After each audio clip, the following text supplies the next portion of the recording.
Halo, apa kabar semuanya? Kakak sangat berharap adik-adik kakak dimanapun berada tetap dalam keadaan sehat. Dan saat ini kita akan masuk ke dalam video yang ketiga. Kakak sangat berharap bahwa dua video sebelumnya bisa menolong kita semua, bisa menolong adik-adik dalam pertumbuhannya. Itu yang membuat Komisi Kebaktian Pengurus PMK menyatakan agar sebelum mendengarkan video, sediakan waktu yang cukup, ambil Alkitabnya, karena memang kita membuat video ini sebagai pengganti kebaktian PMK yang biasa kita lakukan. So, gunakan waktu sebaik-baiknya, mungkin hanya sekitar 20 menit, berikan waktu yang cukup, dan sediakan Alkitab, sediakan catatan agar bisa dengan maksimal menggunakan waktunya. Nah, dua video sebelum ini semoga bisa menolong.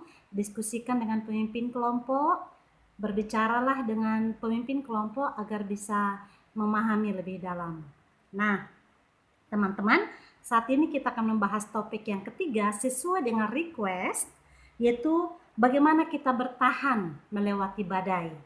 Nah, kalau ingin topik teman-teman yang akan kita bahas, silahkan chat kakak atau beritahu pemimpin kelompok agar kita bahas berikutnya. Oke, nah sekarang sediakan Alkitabnya, sediakan catatannya, kita akan membahas firman Tuhan. Kita berdoa dulu. Tuhan, urapilah pembahasan kami beberapa waktu ke depan agar maksimal, biar Tuhan yang menolong dan kami semakin mengerti apa yang Tuhan mau sampaikan kepada kami. Di dalam nama Tuhan Yesus Kristus kami berdoa. Amin. Oke, nah teman-teman, bertahan di tengah badai atau melewati badai. Siapa di antara kita yang tidak punya masalah? Semua punya masalah, semua punya badai masing-masing. Ayo, bisa disebutkan jenisnya? Nah, mungkin untuk kakak-kakak BP 2014, 2015, 2016, apa badainya saat ini? Mungkin TA, tugas akhir, skripsi. Nah, coba lihat wajahnya Bang Wanli, coba lihat wajahnya Kak Seli. Bagaimana bentuk wajahnya? Itulah wajah-wajah TA. Oke. Nah, bagaimana dengan badai atau masalah kuliah saat ini? Kuliah online. Ada adik kakak yang mengatakan, "Kak, ini bukan kuliah. Ini saatnya dosen nimpukin. Berikan semua tugas-tugas. Ini enggak kuliah namanya." Ada yang begitu, karena kuliah online. Nah, apalagi badannya, apalagi masalahnya. Apakah masalah kesehatan, masalah ekonomi, masalah pacaran? Oke.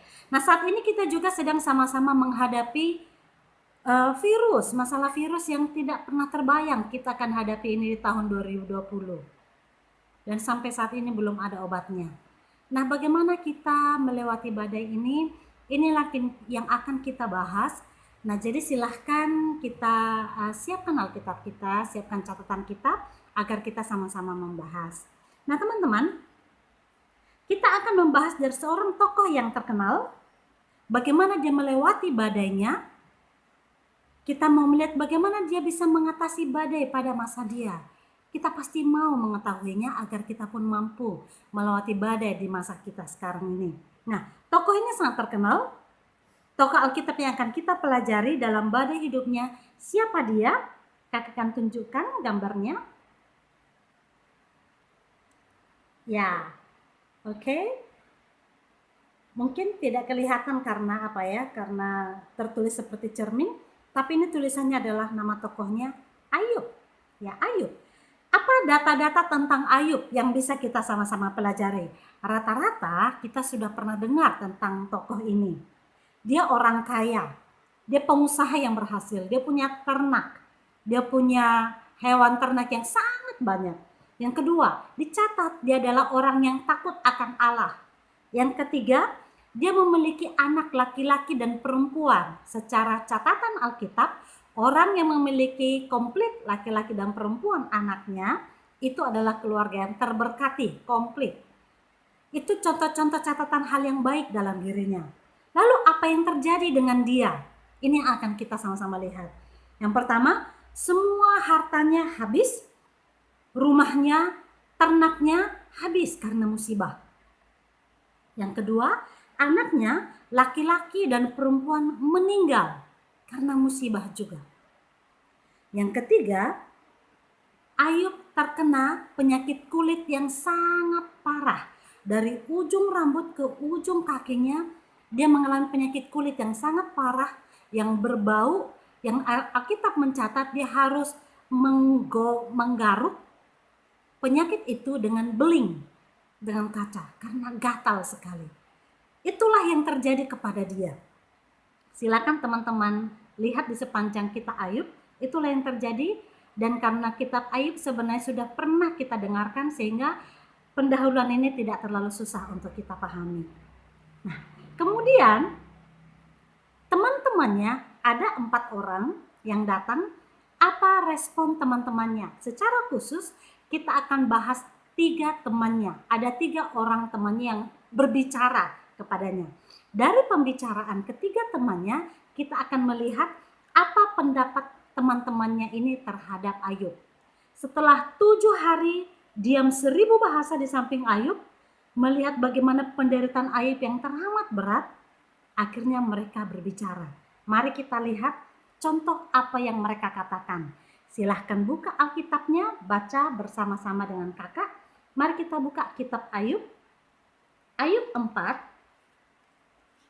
ayat yang ke-7 sampai ayat yang ke-8. Buka ya. Ayub 4 ayat ke-7 sampai ayat yang ke-8. Kakak akan baca. Camkanlah ini, siapa binasa dengan tidak bersalah, dan di manakah orang yang jujur dipunahkan.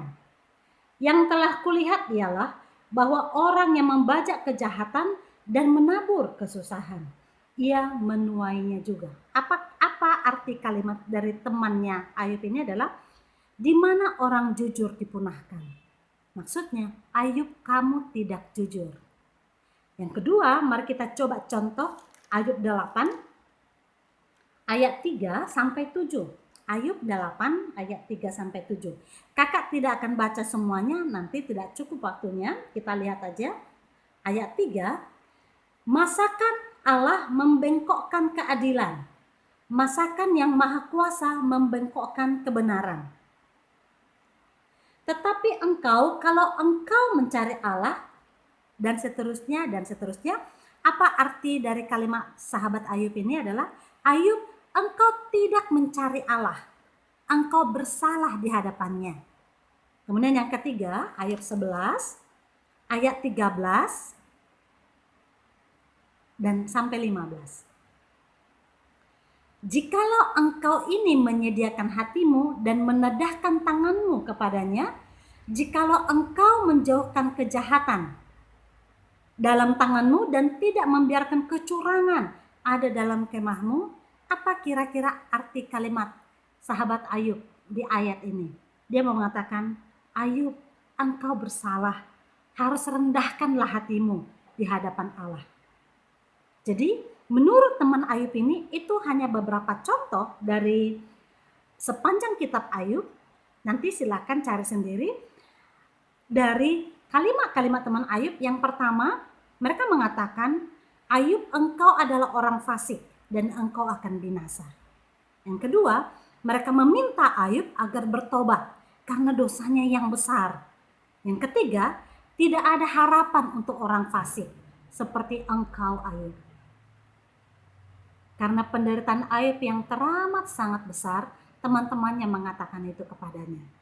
Sebuah tafsiran sabda mengatakan begini, Ayub dicaci maki dan dinyatakan bersalah oleh teman-teman Ayub, oleh teman-temannya.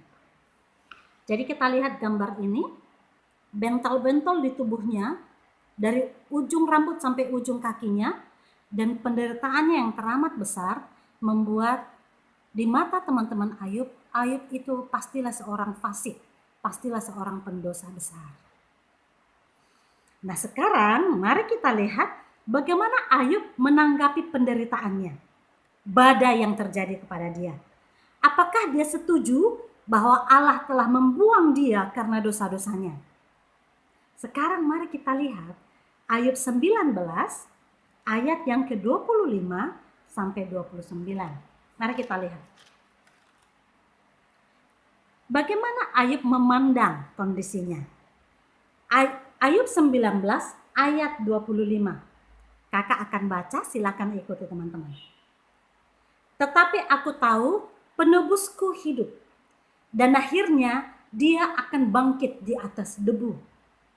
Juga sesudah kulit tubuhku sangat rusak, tanpa dagingku pun aku akan melihat Allah. Yang aku sendiri akan melihat memihak kepadaku. Mataku sendiri menyaksikannya dan bukan orang lain. Hati sanubariku merana karena rindu. Wow, bisa lihat teman-teman apa pandangan Ayub? Pandangan Ayub yang pertama, di tengah-tengah penderitaannya dan keputusasaannya, Ayub dengan iman yang besar, dia berpaut kepada Allah. Perhatikan ayat 25 tadi, kata penebus. Kata penebus di perjanjian lama itu adalah penolong. Di zaman di perjanjian lama, penebus itu adalah seorang kerabat yang dengan penuh kasih datang melindungi. Kalau teman-teman yang senior ingat cerita Ruth dan Boas, ada di situ juga kalimat penebus. Boas adalah seseorang yang seharusnya menebus Ruth dan mertuanya. Jadi itu kata penebus di perjanjian lama. Kerabat yang dengan penuh kasih datang untuk melindungi.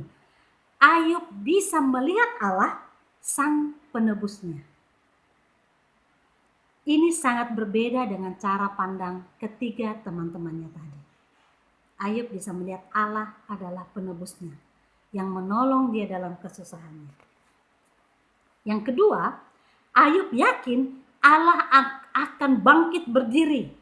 Kata bangkit berdiri di situ adalah sebuah kehakiman. Allah yang akan membela Ayub dengan berdiri membela perkaranya. Yang ketiga, ketika Ayub mengatakan juga ketika kulit tubuhku sudah rusak. Nah, tafsiran mengatakan mungkin Ayub sudah menduga dia tidak akan hidup lagi, dia akan mati demikian. Tapi dia yakin Allah akan berpihak padanya, Allah akan membelanya. Berikutnya, Ayub melihat bahwa Allah tidak memusuhinya. Allah berdiri di pihaknya. Ini sangat berbeda. Dorongan iman yang kuat muncul dari Ayub di tengah-tengah kalimat yang memojokkan dari teman-temannya. Dia berdiri tegar, Ayub yakin bahwa Allah membela dia. Ini sangat indah teman-teman. Yang menjadi pertanyaan adalah, kenapa Ayub bisa berbeda dari teman-temannya? Bahkan tentang orang fasik pun, Ayub bisa berbeda cara pandangnya. Dari mana kita tahu? Ayub memiliki cara pandang yang berbeda tentang orang fasik. Coba lihat Ayub 21.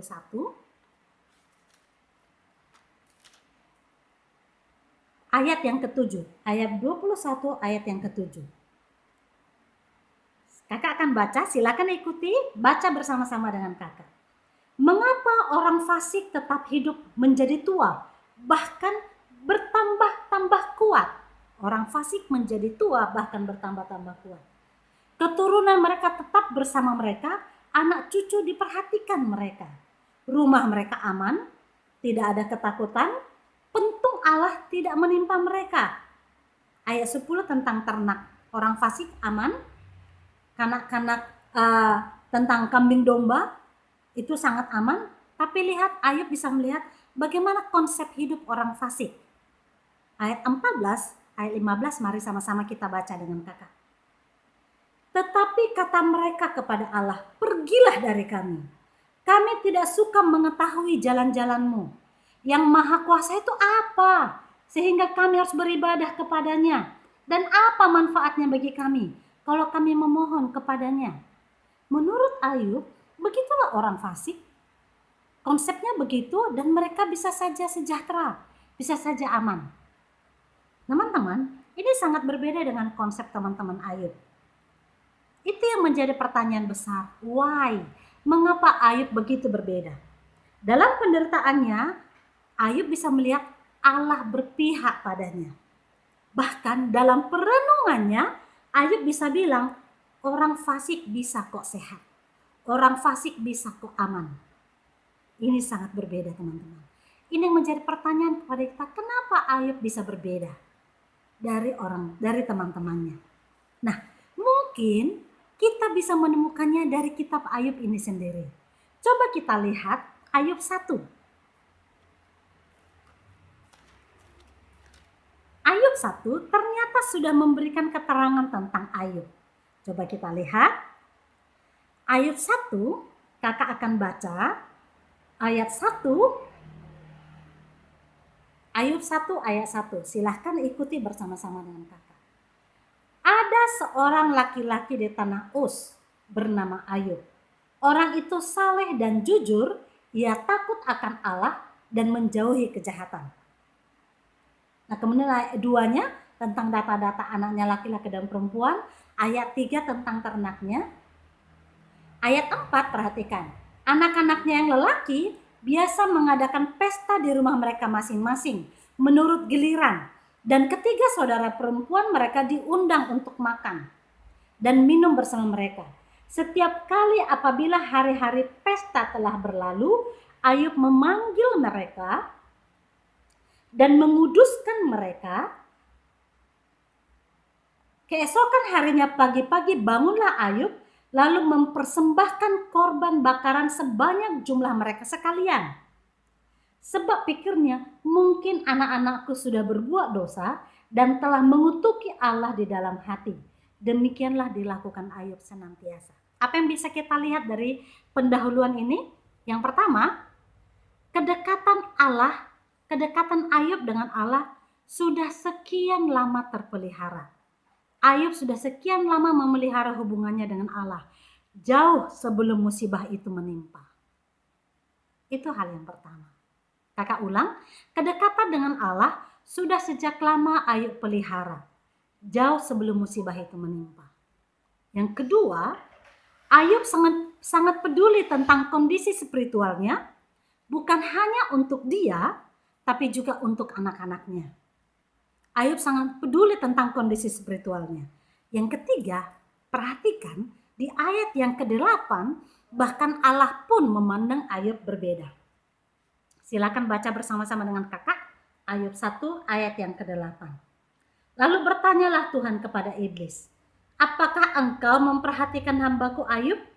Sebab tiada seorang pun di bumi seperti dia yang demikian saleh dan jujur, yang takut akan Allah dan menjauhi kejahatan. Jadi bisa kita lihat bahwa di ayat 8 Allah pun memandang bahwa Ayub itu sangat saleh dan jujur, dia sangat takut kepada Allah. Nah teman-teman, adik-adik yang terkasih, hubungan dengan Allah yang sudah dibina oleh Ayub sekian lama, ternyata disitulah letak kekuatan dari Ayub. Sekian lama dia sudah memiliki hubungan yang sangat erat dengan Allah, bahkan jauh sebelum musibah itu datang. Ketika semua baik-baik saja, Ayub tetap dekat dengan Allah. Dan itulah modalnya yang sangat kuat, bahkan walaupun teman-temannya memandang berbeda. Walaupun teman-temannya memandang bahwa itu semua karena dosanya Ayub. Tapi Ayub tidak memandang demikian. Dalam kedekatan Ayub dengan Allah, apakah Ayub juga mengeluh? Apakah dia juga mengerang, berontak kepada Allah? Bisa kita lihat adik-adikku, coba lihat Ayub 10 ayat 1. Perhatikan bersama-sama. Ayat 1 kakak akan baca ayat 1. Ayub 10 ayat 1. Aku telah bosan hidup. Aku hendak melampiaskan keluhanku. Aku hendak berbicara dalam kepahitan jiwaku. Dalam hubungannya Ayub dengan Allah, kedekatan hubungannya dengan Allah bukan berarti dia tidak pernah mengeluh. Dia juga merasa sakit, adik-adikku. Dia juga merasa sangat pedih jiwanya. Dia mengerang kepada Allah.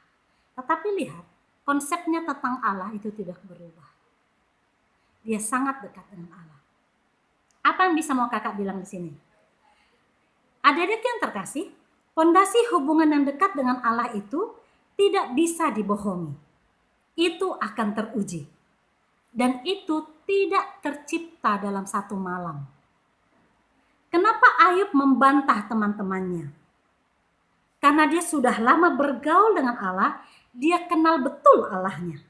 Allah yang selalu bersamanya, Allah yang selalu menjaganya.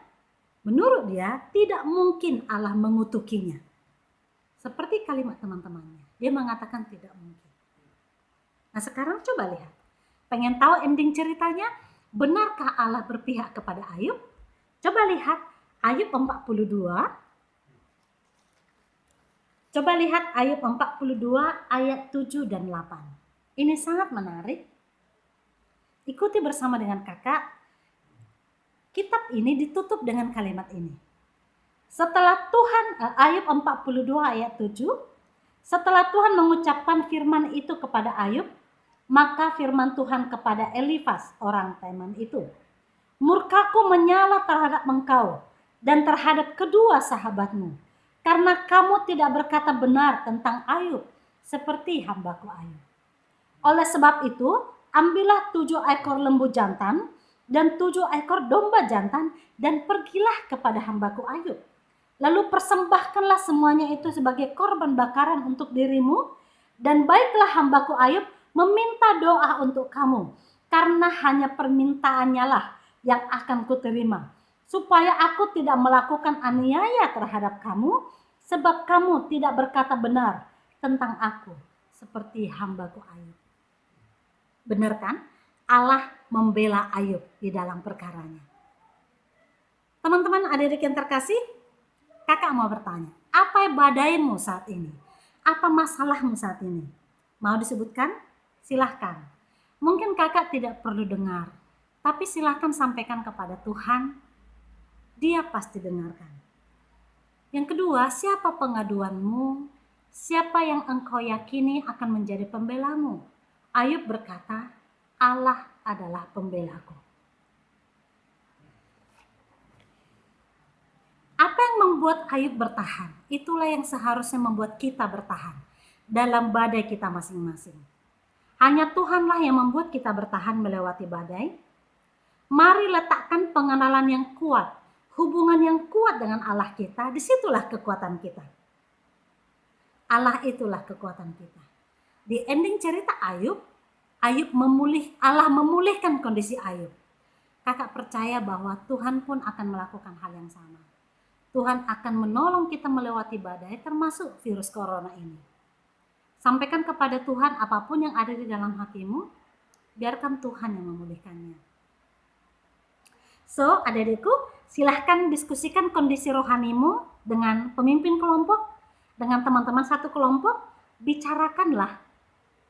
Biar ada sebuah interaksi, biar ada sebuah diskusi, bagaimana kita melewati badai ini bersama-sama dengan Tuhan.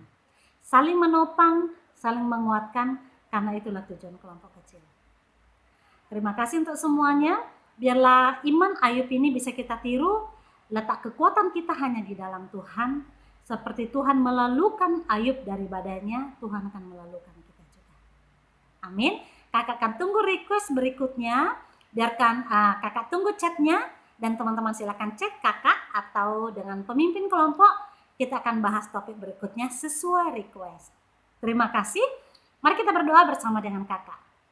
Terima kasih Tuhan untuk kisah Ayub ini yang menolong kami memahami bahwa pengenalan akan Engkau itulah kekuatan kami, dan pengenalan itu tidak bisa hanya didapat dalam satu hari, satu malam, tetapi itu adalah sebuah pergaulan yang panjang. Tolonglah kami Tuhan, terpujilah namamu, di dalam nama Tuhan Yesus Kristus kami berdoa. Amin. Terima kasih untuk semuanya. Sampai ketemu di video berikutnya. Dadah.